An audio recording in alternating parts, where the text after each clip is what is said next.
Game of Thrones Season 7 has officially come to an end, and now the wait for Season 8 begins. In the meantime, let's go ahead and break down the season finale. In this video, I want to mention a few things that you may or may not have missed, as well as some of my favorite moments of the episode. Go ahead and make sure you're subscribed so that way I can entertain you throughout this long night. My favorite moment of the episode was when Littlefinger died.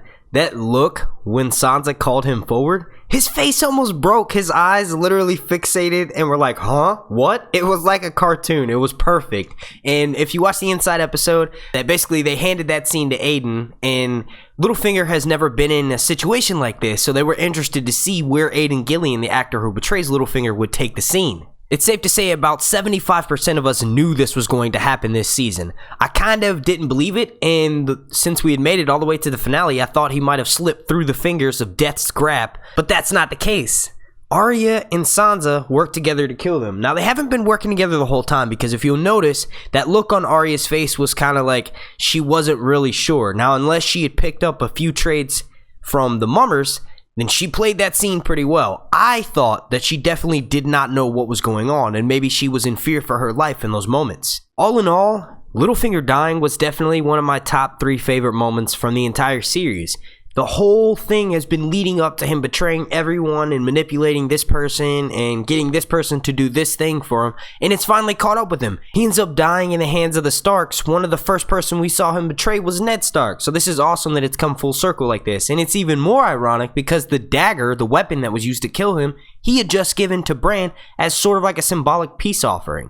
The icing on the cake was the fact that Littlefinger tried to beg and plead for his life, and then Bran ultimately pulls his card by reiterating to Littlefinger the conversation that he had with Ned when he was holding the dagger to Ned's throat. He's killed by what's supposed to be this same dagger, the cat's paw dagger. It's awesome to see Sansa and Arya come together. At the end of the episode, they have a conversation in which they remember what their father Ned taught them, that the person who carries out the sentence must swing the sword. Well, Sansa and Arya adapted to that, and they're still learning from their father's wisdom. They just adapted it to their own situation. Sansa tells Arya that the lone wolf dies, but the pack survives. So they came together in that. With ending the life of Littlefinger, the Starks are now fully reunited and are no longer enemies.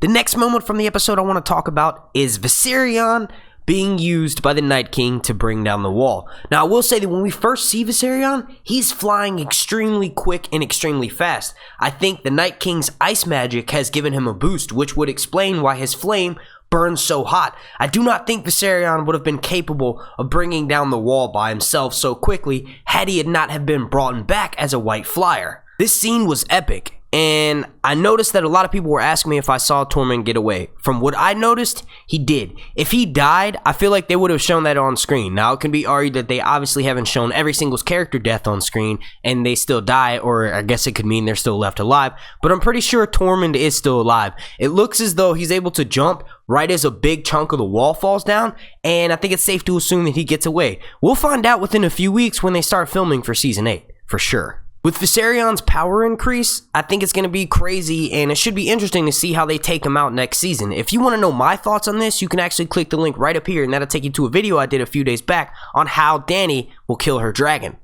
Aside from the Night King, Viserion is definitely the biggest threat to Westeros. Him taking out the wall and allowing the dead to march south has already made him public enemy number 1. So I think Daenerys and her connection with Drogon is not the same as the Night King and his connection with Viserion. It's different.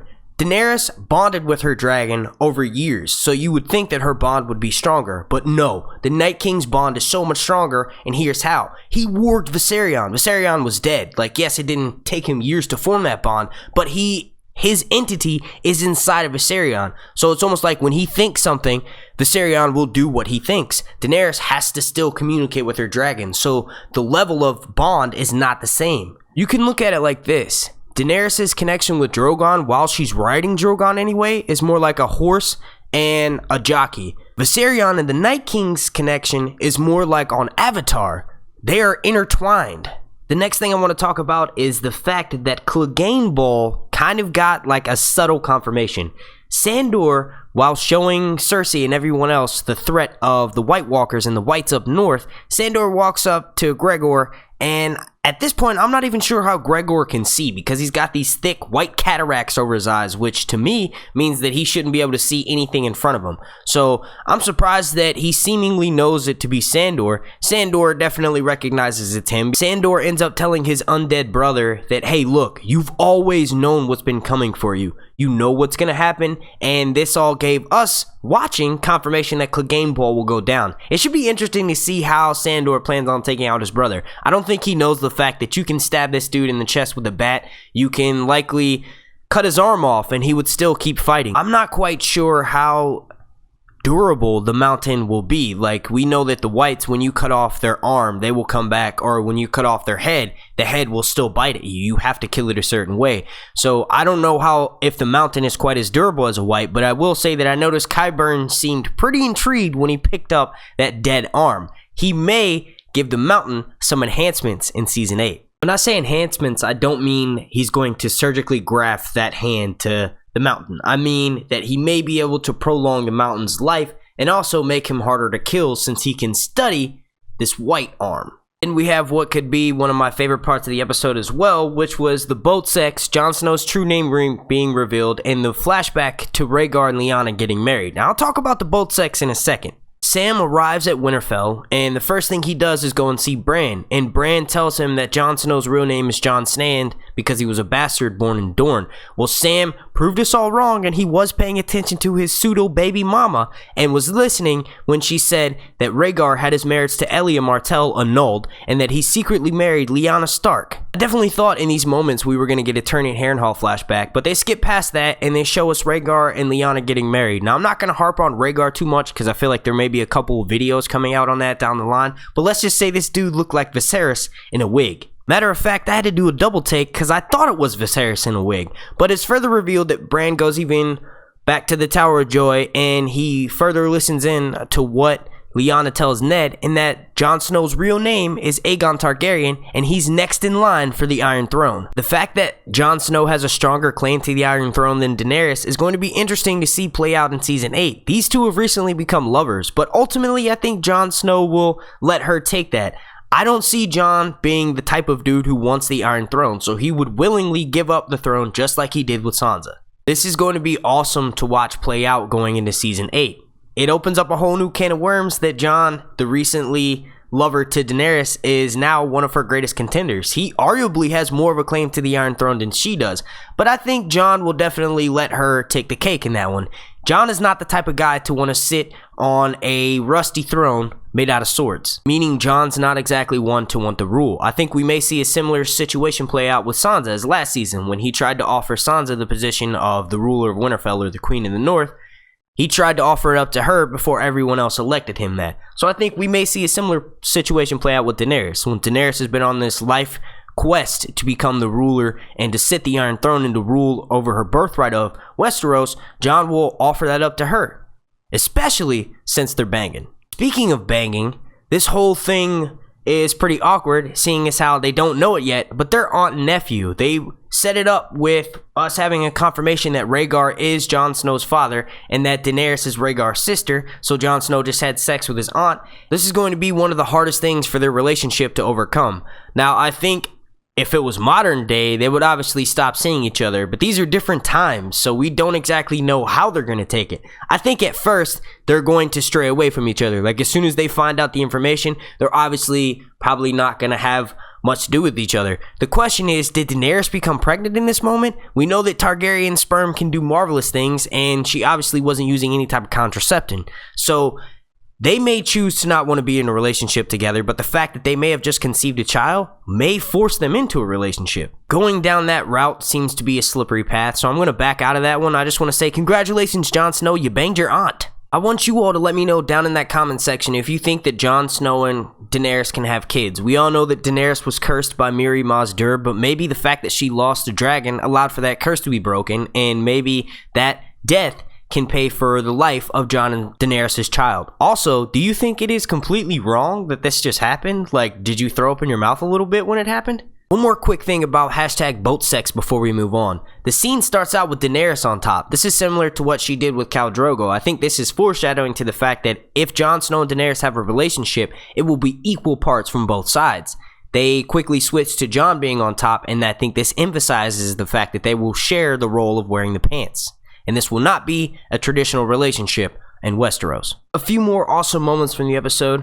Jaime riding north. This was amazing. This means that Jaime is going to be in with the arms of his lover, Brienne. He's going to be fighting on the same side as her for once. And this is awesome to see. What finally pushed him over the edge was when he was talking with Cersei, when he was confronting her, he was discussing with his troops their plans to take everyone up north. Cersei calls him out on this and says, "You're the dumbest Lannister ever." And this is when he realizes that she plans on betraying them and that she sent Euron to go and pick up the Golden Company, who she's going to be bringing into the fray next season. Cersei tells Jaime that if he leaves, that would be treason, and Jaime says, "What, are you going to kill me?" And it was very similar to when she had Tyrion in that situation. I thought the Mountain was about to kill Jaime, and honestly, he would have. If Jaime hadn't walked away quickly and left as briskly as he did, he may not have had the chance, and the Mountain would likely have swung before Cersei could get a second chance to think about it. This made me think that Cersei's baby might not actually be Jaime's, and it could be Euron's. Since she proved in this episode that she will go behind Jaime's back and plan something with Euron, this makes me think that she was only telling Jaime that it's his baby to keep him close. She's using him as a chess piece in this game that she's playing, and she doesn't value him as a lover or as an ally anymore. She doesn't trust him. If the baby is in fact Euron's, I feel like that should have been something they should have showed on camera, but if they didn't, it would be an epic reveal later on. Also, I'm not exactly sure if Euron is going to be loyal to Cersei. The moments where they were all in the dragon pit, he kept giving Daenerys that eye, especially when she arrived. He definitely got a dragon boner. Let me know what you all think down below. Do y'all think that Euron will stay loyal to Cersei, and he will in fact go to Essos and grab the Golden Company and parlay them back into Westeros so Cersei can have a backup army? Or do you think he's going to betray her the first chance he gets and maybe go and try to ally his fleet with Daenerys and fight some whites, since he knows they cannot swim? If you'll remember, he did ask this question. Now, it could have been because he's just trying to ham it up and make them less think that him and Cersei are plotting behind their back and wanted to add to that. Or he could have been curious because his plans are to go and betray Cersei. As he's riding out, we are shown that snow is in fact falling on King's Landing. It's even falling in Cersei's war room. Winter has come, my friends. Winter has come. Another thing I want to mention is the fact that Tyrion decides he wants to go and talk to Cersei alone, and in that moment I started yelling at my computer monitor. I'm like, dude, don't do it, don't go back there. And then the moment he has with Jaime made it even worse, because they basically tell each other goodbye, which further made me think that Tyrion's about to die and that he's willing to accept death if he's going to say goodbye to his brother. Then he walks into the room and the Mountain is really close behind him, and I thought the Mountain was going to do it as soon as he gets into that room, because Cersei did tell the Mountain earlier on in the episode that the first one, if things went awry, the first one that she wanted him to kill would be Tyrion. This definitely makes me worry about Tyrion's mental state, and I'm not really sure where his path or his direction is headed going into season 8. He also was... Peter Dinklage said in an interview before the season started that it's crazy this season because his character is in love with Daenerys and he basically works for Daenerys. So he kind of pulled like a peeping Tom move. He went to go talk to Daenerys, and when he gets there, he realizes that Jon's there and they're having sex, and it kind of lingers for a moment. So Tyrion was willing to die, and now he's had his heart broken. I'm really worried about the future of his character. Let me know where you all think Tyrion's path is headed going into next season. Now, it does look pretty dark and gloomy, but I will say that there may be some light at the end of the tunnel in Sansa. Sansa's definitely ready for marriage now, and what better way to combine the South and the North by having a Lannister marry a Stark? Marriage could be a heavy theme next season. We do know that Gendry and Arya are going to be meeting back up. And before, when the season started, I mentioned that I don't think that Arya is mentally ready for a relationship. And now she may be. When Gendry gets there, it could be interesting to see what happens. I think fireworks are going to go off. The last thing I want to talk about is the fact that Theon officially killed Reek. Now, Theon confronts Jon, and they finally have a heart-to-heart. And Jon doesn't look Theon in the face because it's hard for him to do so.